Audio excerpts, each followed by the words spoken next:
But what are we for? That's a key question.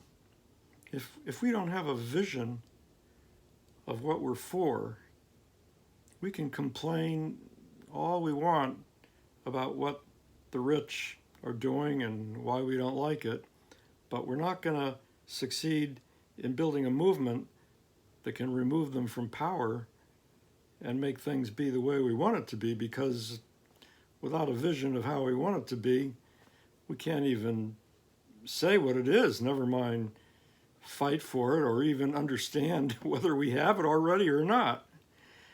The rich are masters at telling people what they really want, as long as it's not removing the rich from power. I'll just give one example.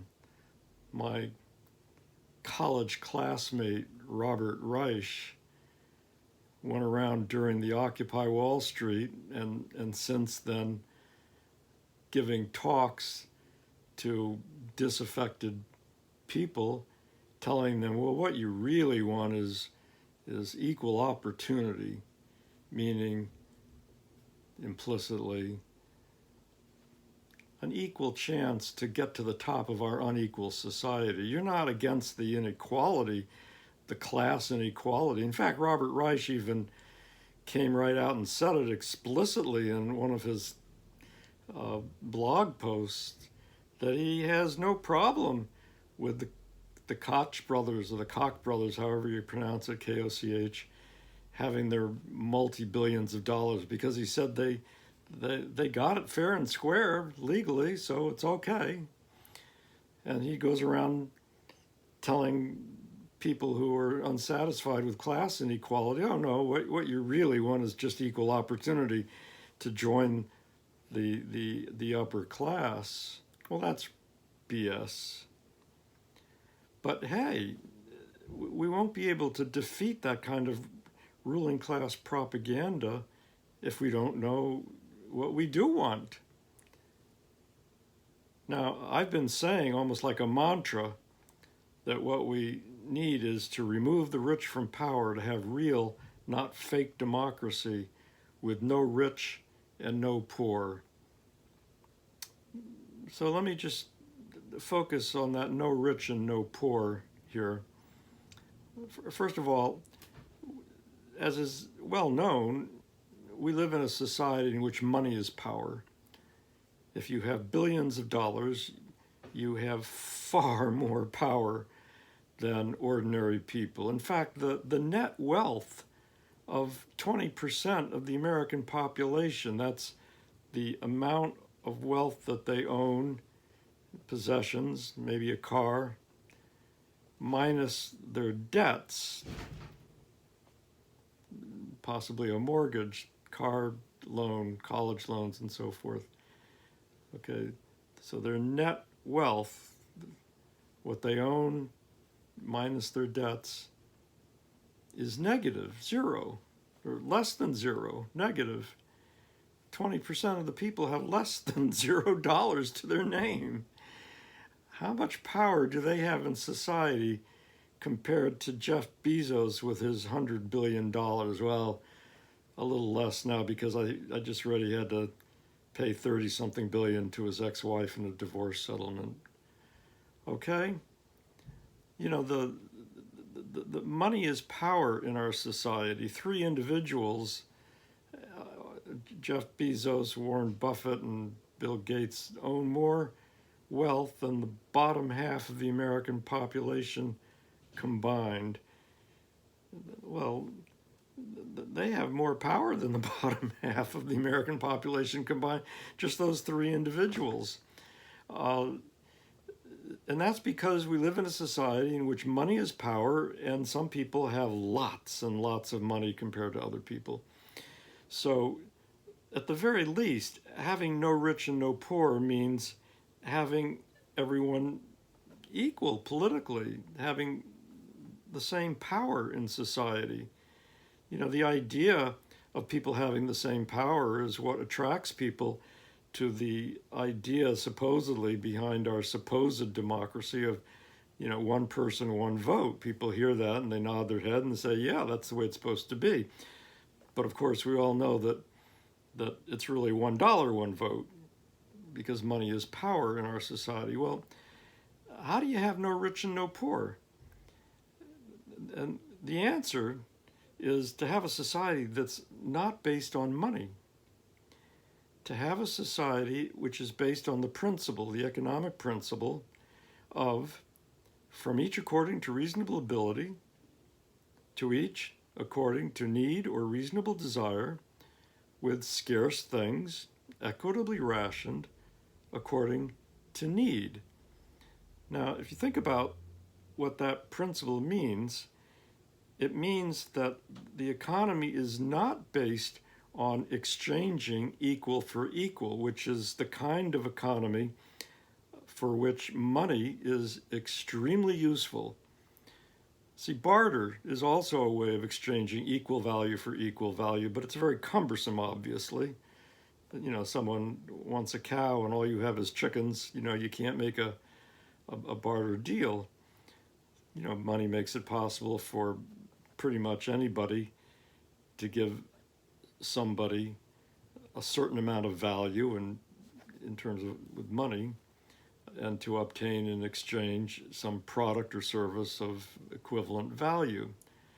Okay, but notice that we're talking, in a money economy, we're talking about exchanging equal value for equal value. But in a good society, what I call an egalitarian society, based on the principle of from each according to reasonable ability, each according to need or reasonable desire, with scarce things equitably rationed according to need, that's not exchanging equal value for equal value.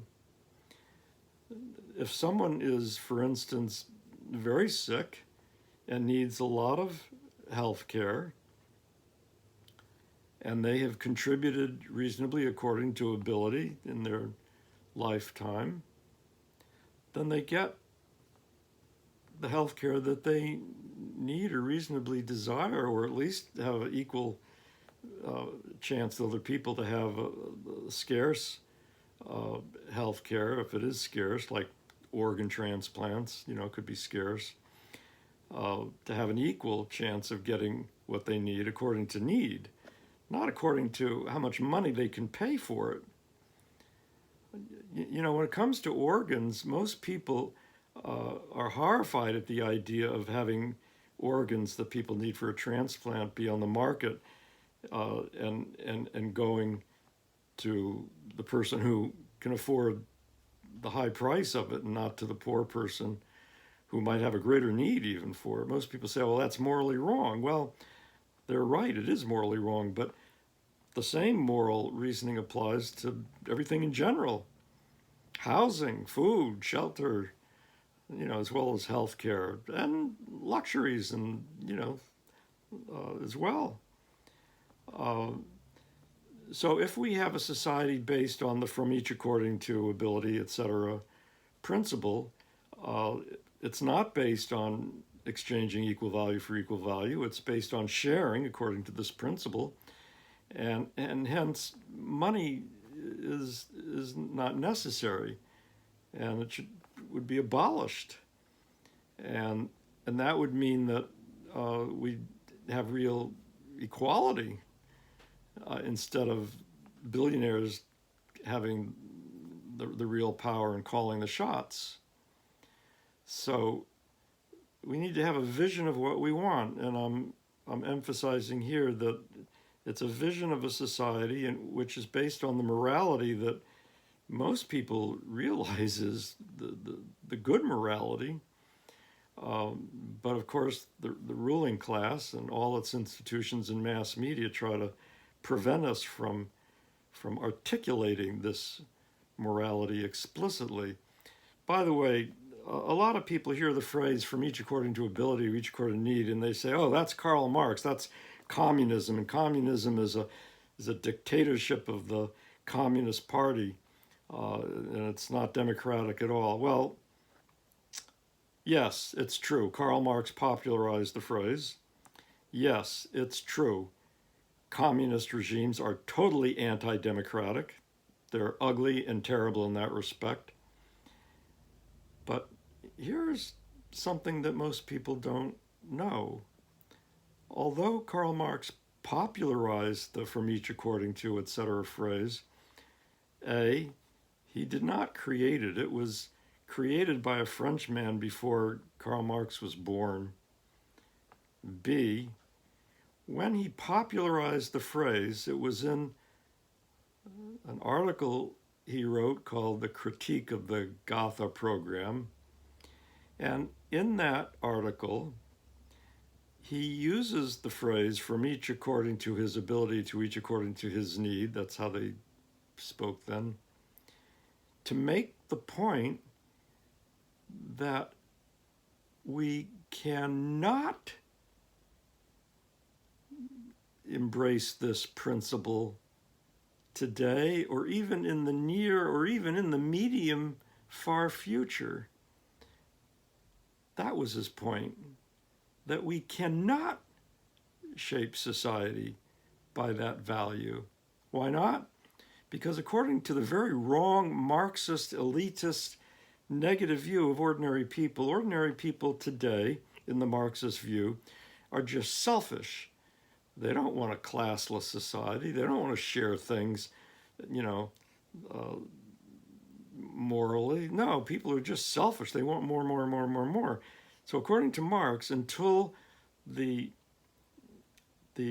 final phase of communism, which is the phase that comes after socialism, which is the phase that comes after capitalism in the Marxist framework, until the very, very far future, in other words, when the productivity of the economy is so increased that there's no scarcity of anything at all, only then will people be able to share from each according to ability, etc. But not before then.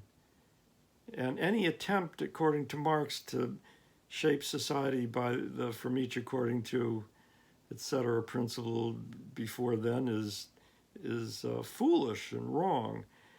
And in 1936, the revolution broke out in Spain, led not by Marxists, but by people who I would call egalitarians. They called themselves anarchists.